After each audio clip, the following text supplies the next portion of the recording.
record-breaking, unprecedented.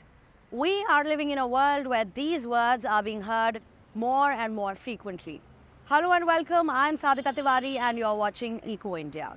Superlatives are often being used to describe the impacts of human-induced climate change in the cities and in the countryside.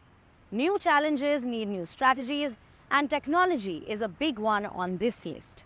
On today's episode, let's take a look at how technology is already impacting the way we live and we farm. We start with a humble vegetable that's been making headlines for decades here in India, the onion. Unseasonal rains and prolonged drought can cause shortages, pushing prices up and angering the consumers. But a severe lack of storage facilities means that a glutton supply is also a problem. Prices drop, which is a calamity for farmers. The onion has triggered protests and toppled governments. But as our top story shows, improved storage can help stabilize this volatile situation. Whether raw, sautéed or deep-fried, onions are a staple of Indian cuisine. The basis of countless dishes served up from morning till night. Little wonder then that fluctuating prices can cook up a storm, impacting consumers, retailers, businesses and farmers. With a knock-on effect on politics, onions can be a barometer of public opinion, with the power to make or break governments. Here at Asia's second largest onion wholesale market in Lasalgaon, Maharashtra, farmers are again unhappy. We still aren't getting a fair price in onion season. Will I make 2, 5 or even 1,000 rupees today? Definitely not.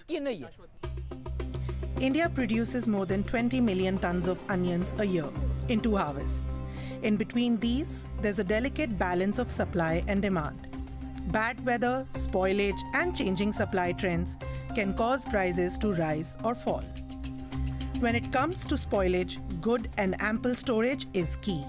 Agriculture experts say there is much room for improvement. So these storages has to be scientific storages and enough storages closer to the production places. What is important is this storage has to be closer to the production places, and this storage should be modern, sophisticated enough to, from temperature point of view, humidity point of view, some fumigation practices point of view, and logistical points of view for loading and unloading from. Onion crops are sown 2 to 3 times a year. The winter crop Rabi is harvested in March and April and has a shelf life of 7 to 8 months. The summer crop Kharif has a shorter harvest cycle and shelf life due to its higher moisture content. Vasant Uttam, a farmer from Kalwan, runs a traditional warehouse that stores his produce for about 6 months a year. Changing weather conditions as a result of human-induced climate change make it more difficult to maintain a healthy stock, he tells us. Time and again, the harvests suffer. It happens automatically when it rains non-stop for 8 or 10 days. There's no way to avoid it. Somewhere inside the storage containers, the onions will start to rot.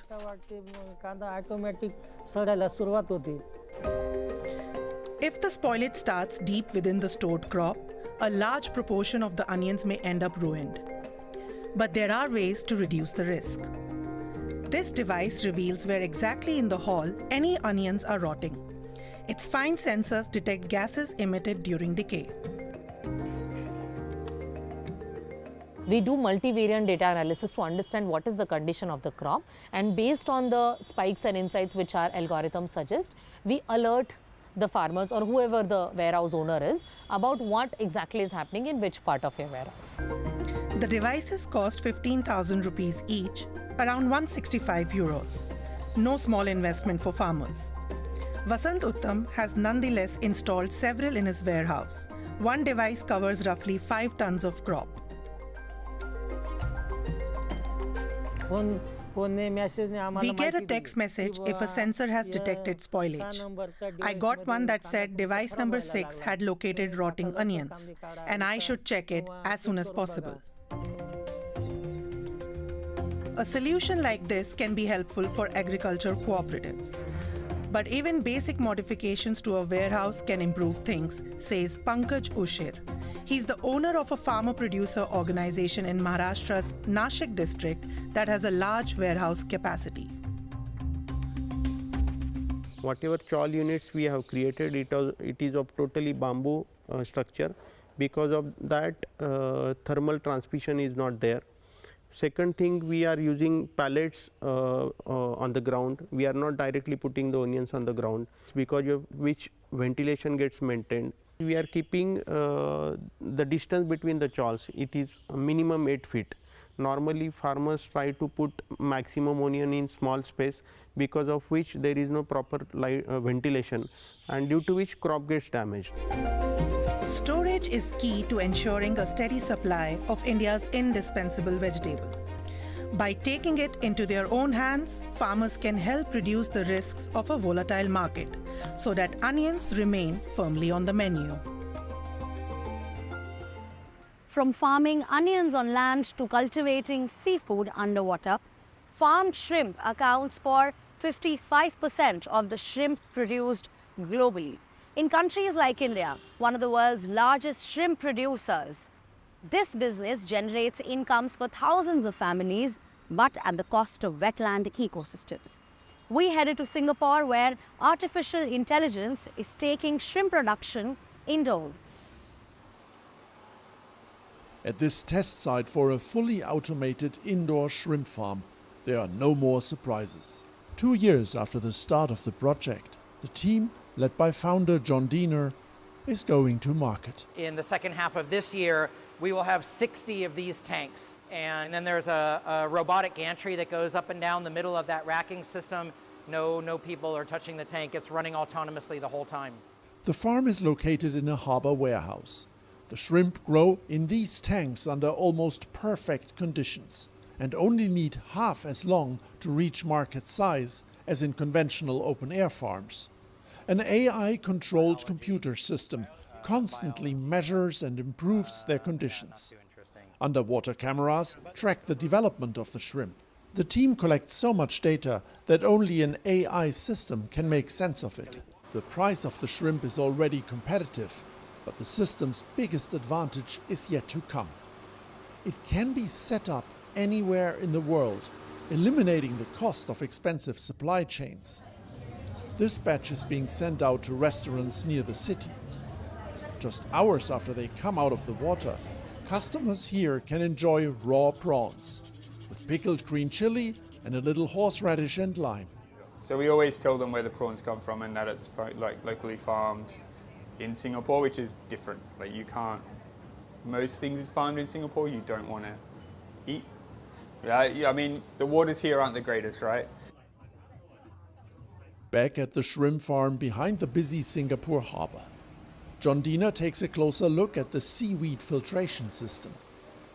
The different algae species here allow the farm to operate a zero-discharge recirculating system. The shrimp farm has been using the same water for over 2 years, hence the distinctive color. Both the seaweed and the shrimp are regularly tested for diseases, but so far the farm has had no problems. This is a crucial difference to conventional shrimp farms, which often have to use antibiotics. John Diener worked in the shrimp industry for 10 years, until he decided that shrimp farming needed a new approach, one with competitive costs and minimal environmental impact. Sometimes we see the shrimp, they kind of like to just float up with the bubbles and then go around and then float up again and go around and float up again. It's almost like they're kind of having fun. The team is already thinking about applying its AI farming system to chickens or cattle. But first they want to breed their own shrimp instead of buying young shrimp from Thailand. According to the two founders, aquaculture is just the beginning for this new generation of agricultural systems, in which the computer is the farmer. A majority of India's vast rural population is yet to benefit from the technological progress we see in India's cities. The developmental needs of rural areas are very different than those of big cities, but efforts are being made to bridge this gap. We visited Meghalaya, the northeastern state known as the abode of the clouds, to see how solar power has helped improve healthcare in a remote region that doesn't see a lot of sun. The village of Thinriot is home to 3,500 people. Most of them are from the Khasi tribe. Around half have never been taught to read or write. Sonia Bhuplang has been working here for 3 years as an auxiliary nurse and midwife. Her focus is on children and their mothers. If her patients can't make it to the health center, she visits them at home. That often involves walking long distances, something she's happy to do, because she knows her work is saving lives. We vaccinate children, provide treatment for maternal health, and share critical information about family planning services. We can treat patients here, but if they have a serious illness or need advanced medical treatment, we refer them to government hospitals.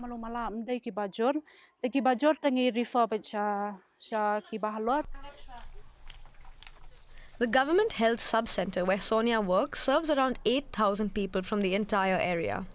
But it wasn't always this busy. That's because, like most villages here, Thinroyd doesn't have a reliable power supply. Normally, electricity is only available for a few hours a day.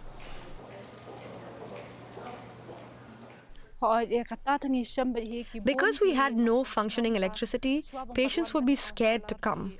Pregnant women especially would believe that it was better to deliver at home than come to a sub-center. Nearly half of all childbirths in Meghalaya take place outside of hospitals, a problem in the event of complications. Both infant and maternal mortality rates are significantly higher than the national average. After a series of home deliveries, 37-year-old Bhalang gave birth to her 7th child in the Thinroyd sub-center nearly a year ago. It was a gloomy, rainy day and the clinic was dark. There was no electricity here the day my baby was born. They used candles to at least have some light and coal-fired stoves to keep the baby warm.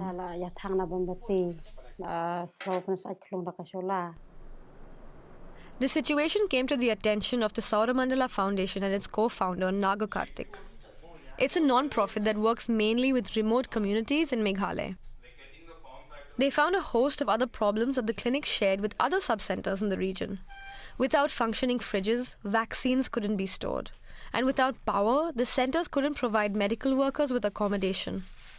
As a result, they lost precious time on travel when responding to emergencies.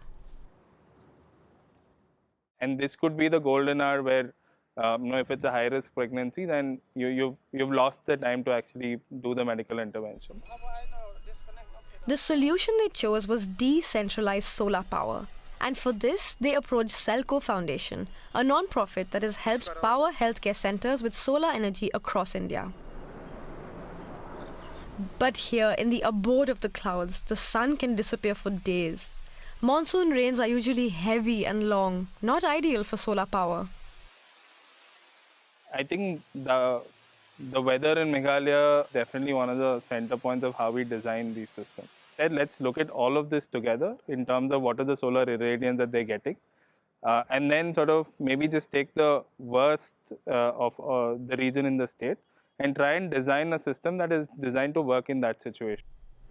That system required nearly 1.5 times the capacity of those used elsewhere in India. More panels and bigger batteries keep it up and running even when skies are overcast for several days. The design was a success. Gradually, more mothers began consulting the clinics. Previously, out of the 460 sub-centers, about 130, 140 of them were conducting deliveries. Apart from other efforts, Solar also has added, now we are close to 350, 360 of our sub-centers are conducting deliveries. So what happens is that the safe delivery of the pregnant mother increases. And thereby, that reduces maternal deaths for us. At Thinroyd, solar has brought a sea change. Refrigerators stock vaccines. Labor rooms have lighting, oxygen concentrators and suction machines to attend to possible complications during delivery. And the electricity supply is uninterrupted. We've been getting the word out that solar power has been installed at our center, and mothers can now come here because we have electricity. They can receive treatment here and don't have to travel a long distance to a hospital in the city. By the end of 2024, Meghalaya aims to be the first state in India that uses decentralized solar energy to power all of its sub-center clinics. Heat and irregular and inadequate rainfall are some of the biggest factors responsible for a steep decline in farmers' incomes and crop production in almost all parts of India. These climatic factors are, however, not exclusive to India. Spain too has been dealing with a severe water crisis amid a prolonged drought and record high temperatures. But in the country's south, farmers have found ways to save water and are growing bumper crops. Oh dear, how awful. The classic reaction when it comes to the vast plastic landscapes of Almeria. But while oranges, olives, and grains dried up elsewhere, vegetables for Europe grow here almost all year round. This region has always been dry, which is why farmers, together with engineers, make the best of what little water they do have, including with the help of sensors and software. What we achieve here in the greenhouses is a 20 to 30% water saving, 20% less fertilizer, and 30% less electricity. The technology helps farmers and the whole region to be more sustainable. In the greenhouses, farmers do everything they can to save water. This tomato grower, for example, doesn't use sensors or even soil. Instead, he puts the plants into a substrate. This way, we save 20% of the water that we would otherwise have wasted, plus the fertilizer that's in there. That's a big saving. The irrigated greenhouses is an idea from the 1960s Franco dictatorship in a region where hardly anything grew. Thousands of families tried their luck on a single hectare of land. Estanislao Penado's parents were among them. It's a pretty good living. The greenhouses have improved the lives of 80 or 90% of Almerians. Prosperity and less water consumption, two good reasons for the greenhouses. But so far, farmers have been growing more or less the same things. Field vegetables such as lettuce or broccoli have yet to thrive under cover. But there's one exception. This farm, which grows bok choy under plastic, highly automated with a closed water cycle. It saves 50% on water and fertilizer compared to growing the vegetables outdoors. We have 3.2 hectares here, and we have 9 harvest phases per year. In the field, they manage 2 or 3 phases on the same area. This greenhouse's efficiency, regardless of which vegetable is being grown, is crucial. Building the greenhouses costs around 150,000 euros per hectare. Not all vegetable types can recoup those costs. Still, there are attempts to grow larger crops under plastic, such as these pitayas and these papayas. For scientists, this is just the start. I think that better control of climatic conditions and of pests will ensure better production and quality. One scarce commodity is crucial for success under plastic: water, even if you need less than you would growing food in a field. Still, growing more than 32,000 hectares worth of vegetables requires a lot of water. In this case, it comes from a seawater desalination plant, which has to work 24 hours a day. Development and production in the region would be unthinkable without this plant, because the groundwater that the farmers used to use was salty. By expanding wind and solar power in Spain, more and more seawater may be desalinated affordably and sustainably in the future. But that only works on the coasts. If water prices rise overall, greenhouses will also become more interesting outside of the Almería region.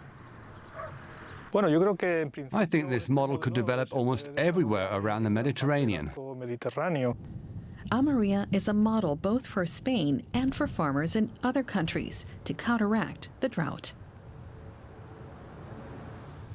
As we saw earlier, farmers often struggle to get a fair price for their produce. Market forces, distances from the market to the farm, lack of proper mobility or storage facilities, and a heavy reliance on middlemen all eat into their income. A startup in Tamil Nadu is trying to remove the middlemen out of this equation through an online marketplace that directly connects the buyers and the suppliers. Tons of fruits and vegetables are harvested each day in India. The produce will spoil if it doesn't reach the market fast. Often, farmers don't find out the price their produce will sell for until after it's arrived. A startup from Trichy in the Indian state of Tamil Nadu wants to simplify the process. Our supply chain is farm to door. We procure the produce and it's brought to our warehouse. There it's sorted before it's supplied to the traders, who in turn sell it to the end users. We supply traders directly, because when produce is transferred across different channels through various middlemen, the price can rise.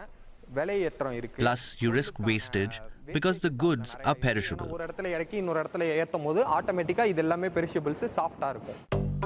The company operates a fleet of 25 vehicles to collect crops directly from farmers each day.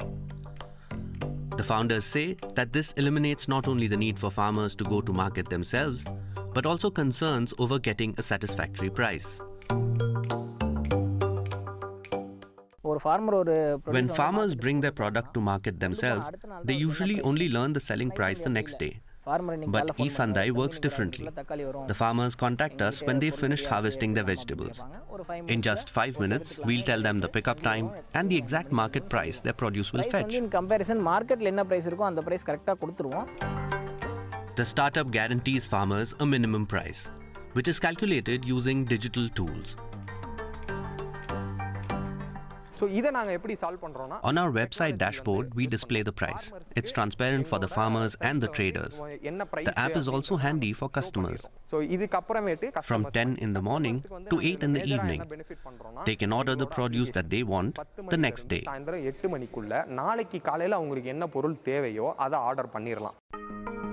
The produce is delivered to the warehouse by midnight, after which it is packed into crates to fulfill retailers' orders. From 2 a.m., the vegetables are then sent on their way again to the markets and to retailers who sell them to consumers.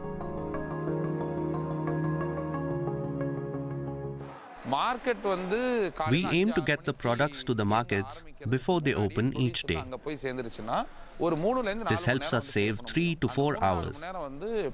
That's valuable time that helps protect the perishable goods, so that the produce reaches the consumers in a fresh condition.